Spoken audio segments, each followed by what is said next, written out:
Hello friends, तो आज हम लाइट चैप्टर का पार्ट 9 करेंगे।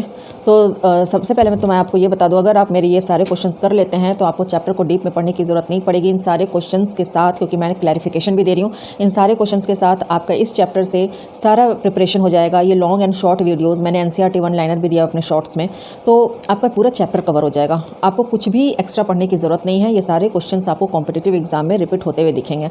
तो चलिए देखते हैं। सबसे पहले हम question number 1, what is the SI unit of refractive index. तो हमारा करेक्ट ऑप्शन होगा कि रिफ्रैक्टिव इंडेक्स जो है वो डायमेंशन लेस क्वांटिटी है and does not have a specific unit of measurement. Clarification में देखिए कि हमें पता है कि रिफ्रैक्टिव इंडेक्स का फॉर्मूला क्या होता है। तो इसका फॉर्मूला होता है N=C/V, जिसमें कि C जो है वो स्पीड ऑफ लाइट होता है वैक्यूम में और V जो है वो स्पीड ऑफ लाइट होता है मटेरियल में।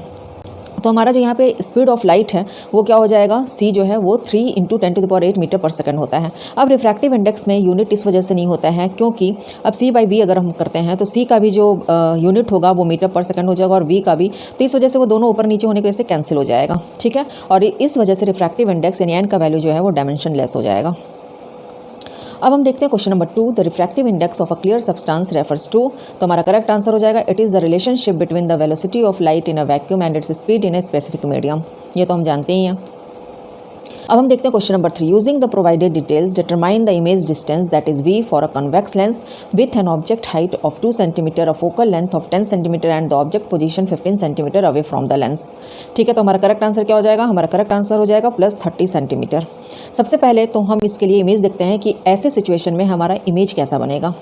ये देखिए, ऐसे सिचुएशन में हमारा इमेज इस तरह से बनेगा। ठीक है, क्वेश्चन क्या है कि यहाँ पर इमेज डिस्टेंस यानी V जो है, ठीक है, ये आपको डिटरमाइन करना है। एंड ये लेंस कैसा है, लेंस कॉन्वेक्स लेंस है। ऑब्जेक्ट का जो हाइट है वो कितना है, तो 2 सेंटीमीटर है। ये देखिए यहाँ पे HO जो है वो ऑब्जेक्ट को डिफाइन कर रहा है। फोकल लेंथ कितना है, तो फोकल लेंथ 10 सेंटीमीटर है। और लेंस से जो ऑब्जेक्ट रखा गया वो कितनी दूरी पे रखा गया, तो 15 सेंटीमीटर अवे। ठीक है, 15 centimetre away from the lens उसको रखा गया है। तो अब यहाँ पे देखिए हमारे यहाँ पर U का जो वैल्यू होगा, यानी जो U का जो वैल्यू होगा वो क्या होगा, वो निगेटिव होगा। ऑब्जेक्ट डिस्टेंस निगेटिव होगा, क्यों, क्योंकि ये साइन कन्वेंशन है। ठीक है, ऑब्जेक्ट डिस्टेंस जो दे रहा है ना निगेटिव, ये साइन कन्वेंशन है कॉन्वेक्स लेंस में। ये सिग्निफाई कर रहा है कि ऑब्जेक्ट जो है वो लेंस के लेफ्ट साइड में है। यहाँ पर F जो है वो पॉजिटिव होगा, +10 सेंटीमीटर होगा। V जो है, चूँकि ये जो इमेज है वो हमेशा वर्चुअल होता है रियल ऑब्जेक्ट्स के लिए, इसलिए V जो है हमेशा पॉजिटिव होगा। HO यानी ऑब्जेक्ट का जो हाइट है वो +2 सेंटीमीटर होगा।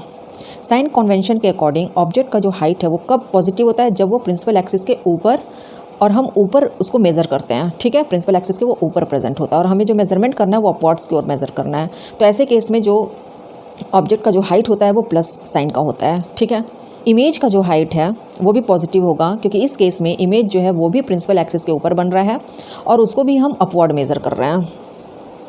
ठीक है, तो अब हम लगाएंगे लेंस फार्मूला। लेंस फार्मूला हमारा क्या हो जाएगा, 1/V, चूँकि यहाँ पे U निगेटिव है तो -1/U हो जाएगा = 1/F। अब हम सारा वैल्यूज़ को इसमें पुट करेंगे तो हमें क्या मिलेगा, V का वैल्यू +30 सेंटीमीटर। ठीक है, और ये पॉजिटिव ये जो पॉजिटिव साइन है वो शो करता है कि इमेज जो है वो लेंस के राइट साइड में बन रहा है और इस वजह से इमेज रियल और इन्वर्टेड होगा। ये देखिए इमेज किधर बन रहा है, तो राइट साइड में बन रहा है, रियल है और इन्वर्टेड है। देखते हैं question number 4, the power of a lens with focal length F is given by the formula. तो फॉर्मूला इसका एक ही होता है, 1/F। ठीक है, पावर का जो यूनिट होता है वो डायप्टर होता है और it is a measure of the lens ability to converge और डाइवर्ज लाइट। ये क्या मेज़र करता है, तो ये लेंस के एबिलिटी को मेज़र करता है कि वो कन्वर्ज करेगा या डाइवर्ज करेगा, किसको, लाइट को। अब हम देखते हैं question number 5, how close can an object be to a convex lens to create the smallest possible distance between the object and its real image. तो हमारा करेक्ट ऑप्शन क्या होगा, 4F। क्लैरिफिकेशन में देखिए कि जो स्मॉलेस्ट डिस्टेंस है वो 4 टाइम्स द फोकल लेंथ होता है। ठीक है, when an object is positioned at one of the 2 centre of curvature. ठीक है, दो में से अगर एक भी सेंटर ऑफ कर्वेचर पे ऑब्जेक्ट है तो वो 4 टाइम्स, ठीक है, वो 4 टाइम्स होगा और इमेज जो है वो अदर सेंटर ऑफ कर्वेचर पे फॉर्म होना चाहिए और इमेज इस वजह से क्या होगा, रियल होगा। तो कितना क्लोज होगा ऑब्जेक्ट जो है, वो 4 टाइम्स द फोकल लेंथ होगा। हम देखते हैं question number 6, if half of a convex lens is obscured यानी covered by black paper, what is valid statement regarding the lens. कोई लेंस है दैट इज़ कॉन्वेक्स लेंस है, अगर उसको हम हाफ ब्लैक पेपर से कवर कर दें तो इसमें क्या, 4 ऑप्शन में क्या स्टेटमेंट जो है उसके लिए वैलिड होगा। तो हमारा करेक्ट स्टेटमेंट होगा, the entire image is created with reduced intensity. जो भी हमारा इमेज बनेगा उसका इंटेंसिटी कम हो जाएगा अगर हम इस लेंस के हाफ पोर्शन को ब्लैक पेपर से कवर कर दे तो। इंटेंसिटी रिड्यूस होने का मतलब क्या है कि जो भी इमेज बनेगा उसका ब्राइटनेस जो है वो काफ़ी कम हो जाएगा। ठीक है, अब इसका मैं इमेज दिखाती हूँ। ये इस तरह का पिक्चर बनेगा जिसमें हम कह रहे हैं कॉन्वेक्स लेंस को हम हाफ कवर कर दे रहे हैं ब्लैक पेपर से। ओ जो है वो ऑब्जेक्ट को डिफाइन कर रहा है, आई जो है वो इमेज को दिखा रहा है। ये इस तरह से पिक्चर बनेगा। ठीक है, अब क्लैरिफिकेशन में देखिए कि इसमें दो केस बनेगा। सबसे पहला केस कि अगर हम लेंस के ऊपर वाले पोर्शन को कवर कर दें, और दूसरा केस बनेगा जब हम लेंस के नीचे वाले पोर्शन को कवर कर दें। ठीक है, तो किसी भी केस में कॉन्वेक्स लेंस जो है वो कंप्लीट इमेज देगा ऑब्जेक्ट का। अगर हम ब्लैक पेपर से कवर कर दें, चाहे नीचे वाला चाहे ऊपर वाला पोर्शन कवर कर दे, वो हमें कंप्लीट इमेज देगा। लेकिन प्रॉब्लम क्या होगा कि वो हमें इंटेंसिटी रिड्यूस करके इमेज देगा, यानी कि इमेज का जो ब्राइटनेस है वो रिड्यूस रहेगा, वो कम रहेगा। ठीक है, तो ब्लैक शीट से आप कवर कर दो, चाहे ऊपर कवर करो चाहे नीचे कवर करो, ये फुल इमेज ही देगा ऑब्जेक्ट का। ये ब्लैक शीट उसको रोक नहीं सकता है इमेज देने में।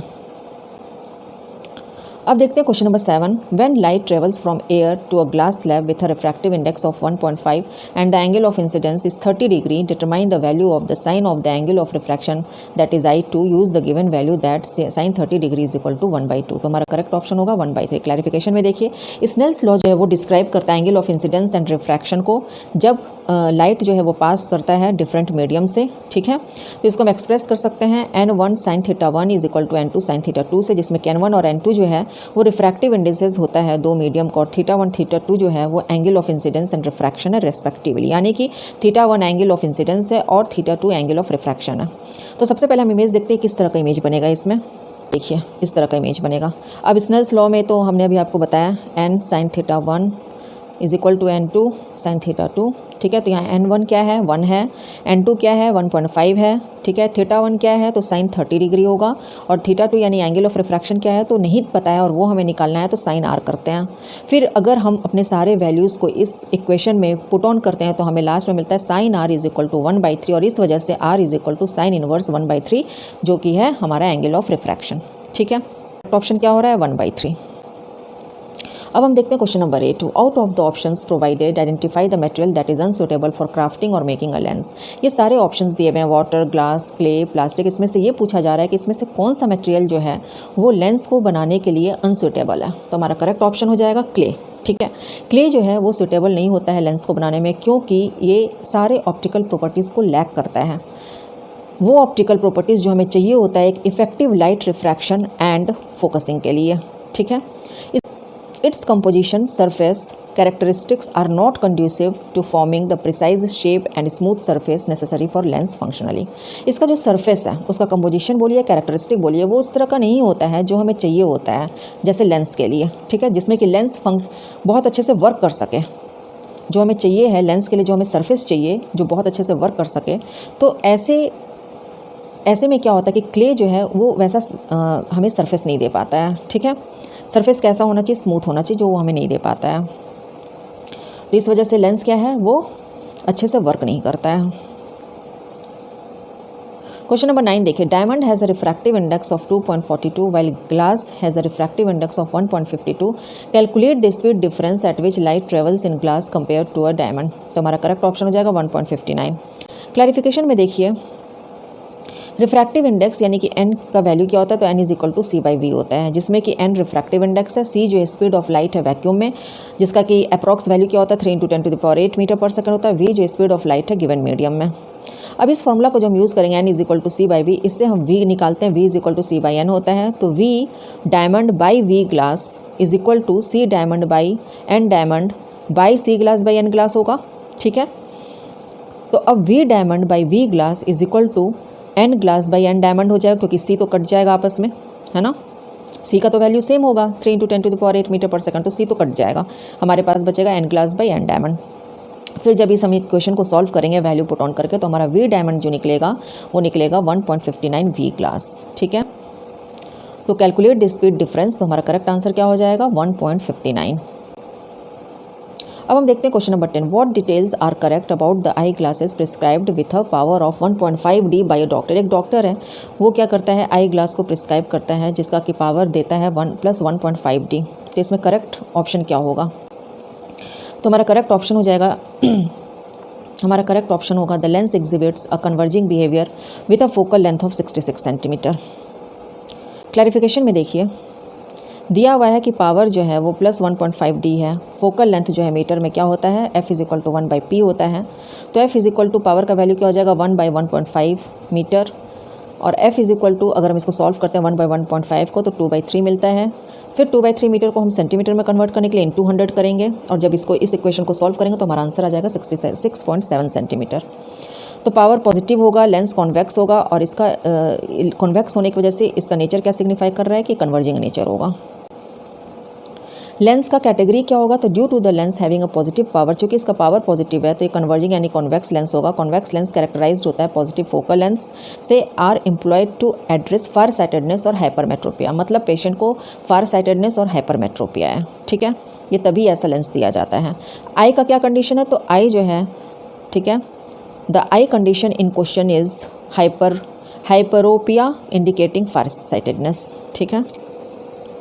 आई का कंडीशन क्या है, तो फार साइटेडनेस। तो अगर आपको मेरा ये वीडियो पसंद आया हो तो please like and subscribe my channel, और जिन लोगों को भी क्लास 11 और 12 के ट्यूशन की ज़रूरत है तो ऊपर मेरे डिस्क्रिप्शन बॉक्स में व्हाट्सएप ग्रुप का लिंक दिया, वहाँ से ज्वाइन करके मुझसे चैट करके बात कर सकते हैं। ट्यूशन के लिए 11 एंड क्लास 12 का ट्यूशन्स के लिए आप मुझसे उस चैट के थ्रू बात कर सकते हैं।